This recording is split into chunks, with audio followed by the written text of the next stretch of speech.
Alright, this is Ramon, the channel is Alpha 4, and this is the Ramble number 4.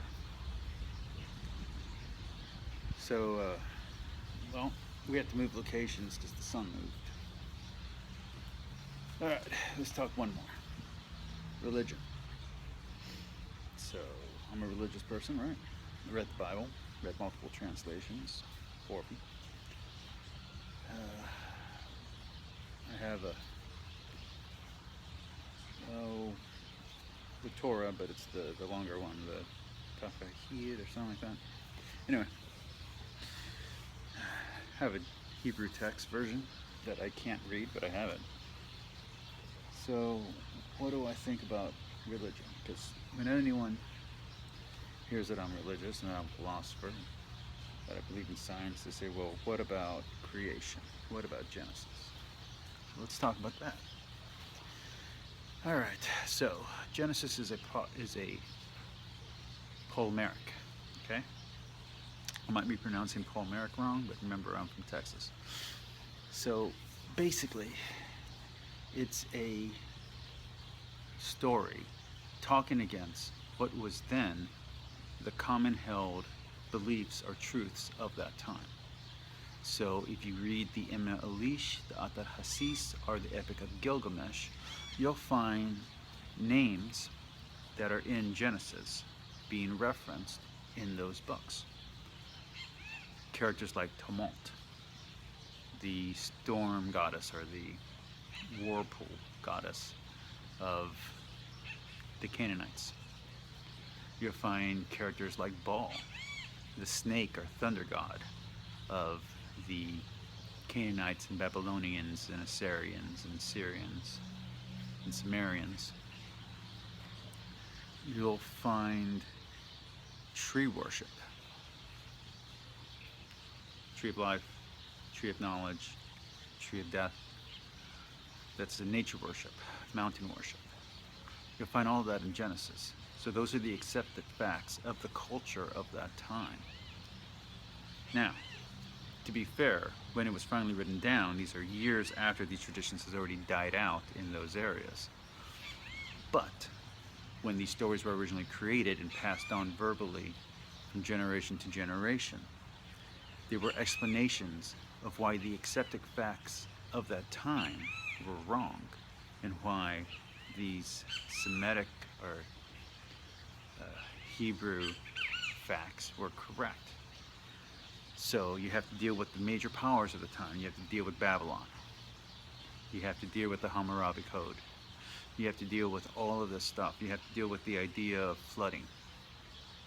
You have to deal with what is the accepted facts of the time. If you're going to write a polymeric against or pro-evolution or against or pro-Republican or Democrats, you can't talk about, well, you can, but it wouldn't make any sense. You can't talk about things that aren't accepted across the board. So you have to get to your audience, you have to first talk about what they understand. The Catholic Church, which I'm a member of, has this whole thing about releasing knowledge. So the interpretations of the church changes or evolves with time. And the answer to that is, or their answer, if you read the catechism, is not that they're hiding information from you, is that your level, the world's level of understanding, wasn't ready for that deeper level of knowledge. So as your understanding, or as the common understanding of the people increases, more information can come out about the Bible or about Genesis or about whatever. And these levels of understandings are different for each people. So while a Protestant might say, well, the Bible says no iconography and no idolatry and all that, the Catholic Church answer is, well, some people can't read, so therefore the iconography is the only thing that they can understand, the statues and the paintings and the drawings. Now, you and I know that Jesus was Jewish, but someone in a poor underculture might not understand that. So you need to represent him in a way that they could understand. And that's their level of understanding. Now, Does that mean that that's the right approach? I don't know. I personally am a truth seeker, and I know I've run into a lot of confusion because of that. But if you look at the Bible as an evolution of faith, as a documenting that evolution of faith, where the first half is philosophical, Paul American philosophical. The second half is the rules. The third half is the history, or there's no third half, but the third part is the history. And then if you're Catholic, you have Deuteronomy, or the apocryphal books if you're not. Deuteronomical books? Anyway, the apocryphal books, which are Jewish histories, which is the Maccabees and all of that. So then you get more history. And then you get to what would be called the New Testament, okay? And that's going to be more factual, but there's still some Palmeric in there. There's still some parables. There's some parables in there because they're still using some metaphor. Then you get to the prophecy stuff. Well, the prophecy stuff is talking about stuff from the past, but it's making it sound prophetic so that we can talk about stuff in the present. And it's the present for the time of the writer, not the present for us. So you got stuff like talking about Nero and the whole 666 thing. But if you don't understand that history and you're just looking at it, well, you're like, well, it says the world's going to end here. But it doesn't. We're still around. Because those prophecies are talking about a period of time to give hope to believers during a time of persecution, back when Nero was the emperor. Okay? So, yeah, I know that atheists love to come at me with those exact same questions. They love to talk about, well, why does the world keep on saying it's going to end 1,000 years, whatever, and it doesn't. They love to come to me and throw the whole, well, Genesis, creation, well, what about the Big Bang? If you understand Genesis as a Palmeric, which is how the Catholic Church understands it, I'm not talking about every believer, I'm talking about if you read the concordances and you read the catechism, there is information there. Now, I'm not speaking for the church, I'm just speaking for the books that I've read and how I understand them. And I think once you start understanding the idea that each section is a different approach to the truth, because you're trying to find a deeper truth, it starts to make a little bit more sense. The rules change, but the rules don't change. So, when you're trying to create a society, a rebellious child gets stoned to death.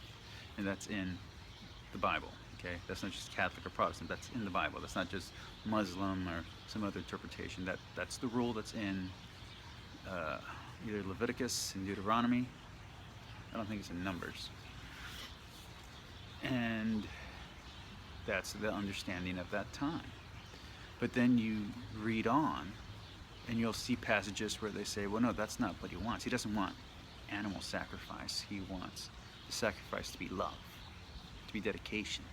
Then you get to the New Testament, where it just turns everything on its ear, and it's a radical interpretation. It's a revolution of ideas.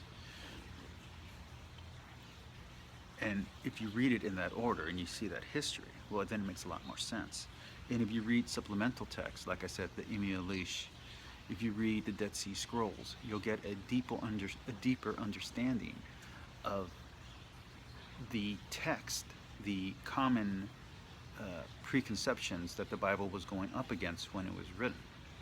And you have to understand that this was written over multiple times. So you have the oldest of the Old Testament, you have Exodus and Genesis, which is supposed to be written and then supposed to be lost, and the scrolls are refound and then they're retranslated, and then that ends up being the main text until you get to Ptolemy, and Ptolemy then has people come in and he has them write a Greek translation of the Bible. So it goes from Hebrew to Greek, and then you're going to get to the first Catholic emperor,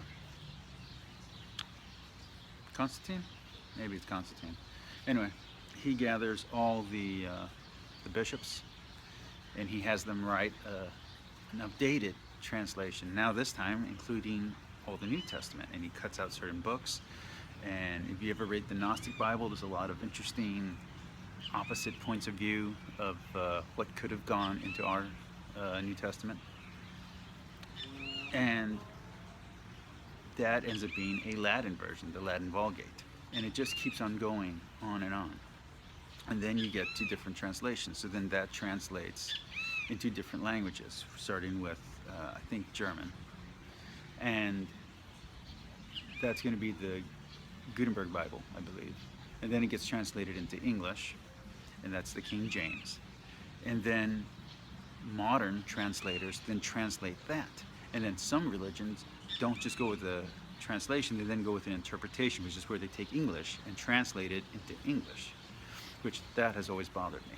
But all of these things don't make sense out of context. You got to have context for all of these things. You can't just take a passage from the Bible and expect that to be the whole truth, because it's in the context of a verse, and that verse is in the context of a chapter or a book, and that book is within a larger book, and that's within multiple books, because the Bible is a collection of different stories from different times, from different authors.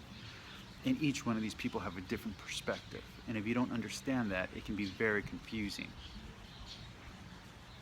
And then you got to understand that whatever language you're reading at translation. Unless you speak ancient Hebrew, unless you speak ancient Greek, unless you speak Old Latin, you're not reading an original translation. And since most of those older versions don't exist anymore, we have to go with the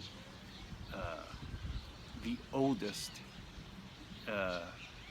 still existing text. And by the way, the Catholic Church owns most of those. I don't know if the Orthodox Church has any of those documents. They probably do. But that's how it goes. So that's archaeology, that's linguistics, that's philosophy, that's theology. And that's all subject to interpretation, not just the interpretation of the Church, which each church in the Catholic Church can have its own understanding of these things. Because all they got to do is not go against the main tenets of the larger church, which I think there's only a few. But then each denomination can have their own interpretation, and then each individual can have their own interpretation. So it gets very complicated. Anyway, that's my take on religion. Hope you enjoyed these rambles. That was Ramble Part 4. Martial arts will resume with my next video, and peace, love, like, subscribe.